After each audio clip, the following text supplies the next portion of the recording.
What's up, YouTube? I'm Zach, and we are back with Tower of Ascension, Floor 100. As you can see, I am finally doing a video on this for you guys. Because of the nature of the Tower of Ascension Trial 100, Floor 100, and my relative lack of good monsters for it, I actually did this a little bit differently. This narration is being post-recorded, and basically what I did was just straight up record every single run I did and cut it up and then speed it up if necessary, and it was necessary because the original run of this it was like 18 minutes, and I feel like it would just be boring. But TOA Floor 100 recently just got a new boss for normal mode. Hard mode still has the previous boss, which, I mean, I like that because there's two different bosses for normal and hard. That's cool. I can't do hard. There's actually only, I think, like 45 people in the world that have beaten TOA hard, so I don't feel bad about that at all. I basically just do TOA hard when I need some summoning stones, so yeah, I don't even attempt to get very far on that. But anyways, explanation of the Floor 100 boss. This boss's name is Lilith. Lilith is, her big thing is these incarnations. She starts off the battle on her second turn, splitting off these incarnations. There are 3 incarnations, wind, water, and fire, and each of them do separate things. She splits out 2 incarnations that can be relatively easily killed, and they take on a different element, and the third element that's not taken on by the incarnations, Lilith keeps. So right now, there's the wind incarnation on the left and the fire incarnation on the right. The wind incarnation, it heals every bit of damage that it does, and its attack is an AoE. So its attack doesn't really do that much, but it does heal for every single point of damage that it deals. So when it's spread through 5 monsters, it heals a lot. I just killed it, so that's good. The fire incarnation that we're doing right now has a counter attack. It hits it hits you every single time you hit it with a pretty honestly weak attack, and then it has an AoE attack that provokes it. So you get provoked, and then you're forced to attack it, which eventually you will get counterattacked. Now, the water incarnation is it sends out a single target attack, which stuns the target, and that's the only attack that actually does a fairly large amount of damage. If my Tyrant got hit, it would take half to 3/4 of its health, because my Tyrant is really squishy. So yeah, that's like the biggest issue I ran into when doing TOA 100, is when that water incarnation hits my Tyrant and then something else hits my Tyrant, it's pretty much dead. And when my Tyrant dies, I lose basically all of my firepower, because it's the only thing that's offensively ruined. Now, there are basically two strategies to beating this. If you have the monsters for it, you can straight up target Lilith and just like auto through it.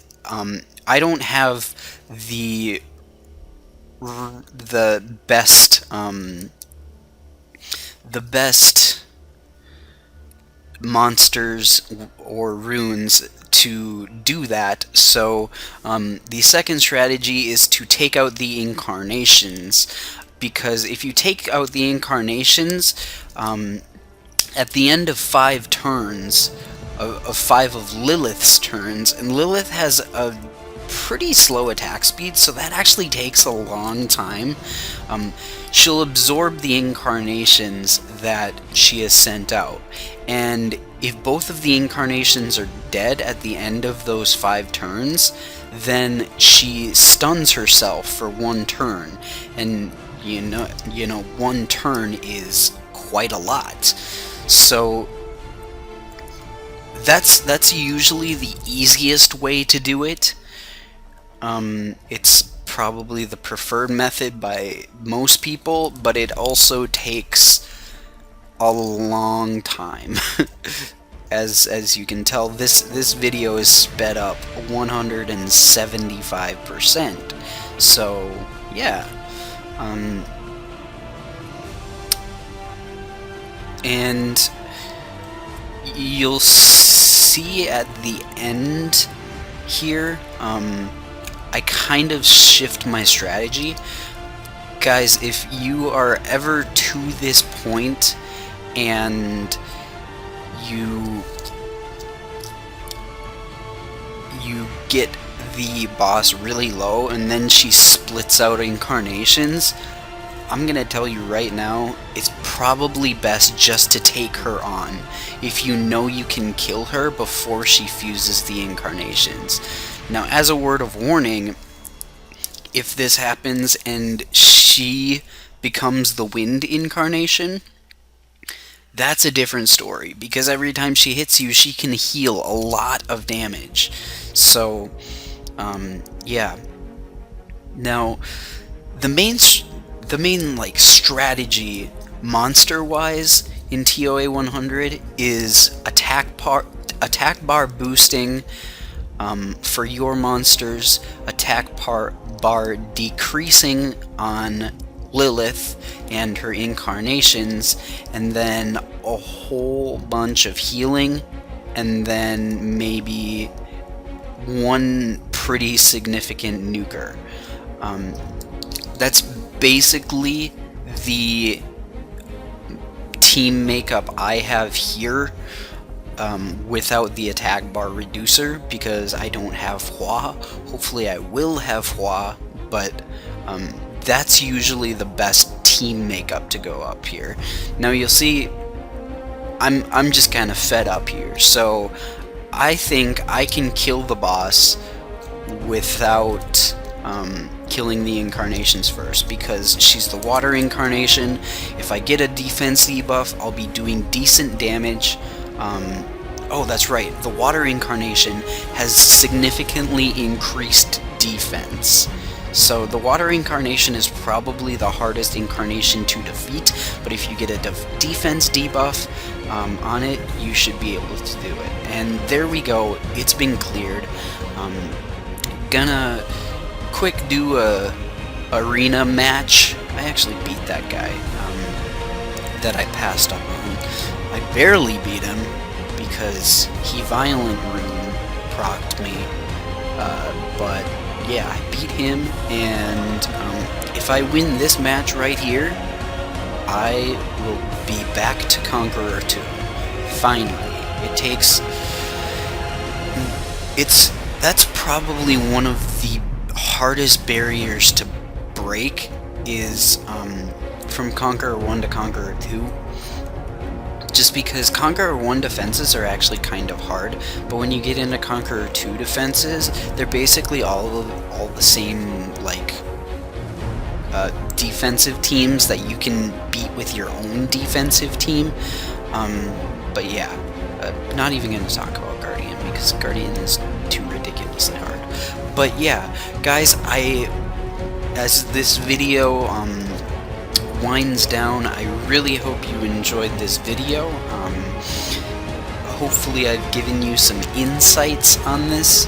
The team I have is relatively farmable, and if you ever, when you're to the point of TOA 100, you're probably going to have every single monster I have. So if you're watching this, you have those monsters, know that team works.